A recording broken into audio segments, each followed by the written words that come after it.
ও মনে করতেছে মানে আমি মনে হয় ব্লগ বানাচ্ছি, এজন্য করছে সবাই কি করতেছেন, আমি 1 তারিখে চলে যাব আব্বুর কাছে।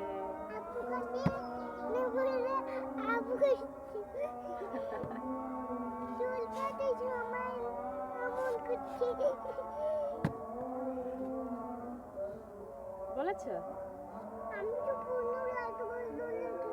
আচ্ছা ঠিক আছে। সবাই কি করতেছেন? ভালো আছেন?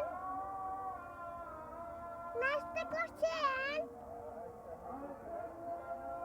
ভালো আছি। তুমি ভালো আছো?